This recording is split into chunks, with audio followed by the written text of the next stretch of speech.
वडील नाही, त्याला वडिलांची किंमत विचारा. काय उपकार करतात आपल्यावरती वडील. आम्ही म्हणतो काय केलं आमच्या वडिलांनी, काय केलं. सगळं काही दिलं दादा. आपल्याला जन्माला घातलं आणि या आपल्या पायावरती उभं केलं. याच्यापेक्षा दुसरा उपकार कुठला आहे मला सांगा ना. बरोबर आहे का. सगळ्यात मोठा उपकार म्हणजे ताईनं आपल्याला जीवनदान दिलं आपल्या वडिलांनी. मुलांचं जाऊ द्या, पुरुषांचं जाऊ द्या, पण ताईनं आपण एवढं लक्षात ठेवलं पाहिजे की आपल्या वडिलांनी आपल्याला इथं जिवंत ठेवलं. हा मोठा उपकार आहे आपल्यावरती. का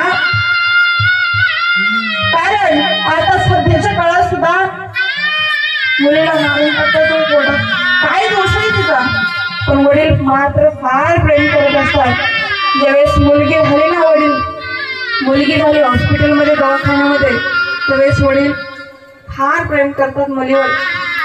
वडील पळत जातात आणि त्या मुलीला पाहतात. एवढा आनंद होतो, एवढा आनंद होतो. पण पत्नी रडू लागते. अहो, मी तुम्हाला मुलगा नाही देऊ शकले, मी तुम्हाला वंशदिवा नाही देऊ शकले, मी आपल्या घराला कुलदीपक नाही देऊ शकले. वडील म्हणतात रडू नको.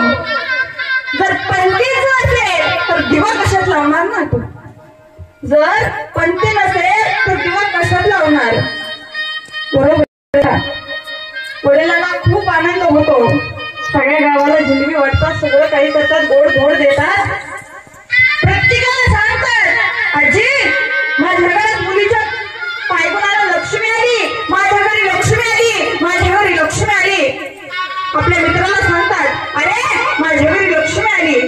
भावाला सांगतात अरे तू काय झाला. बहिणीला सांगतात तू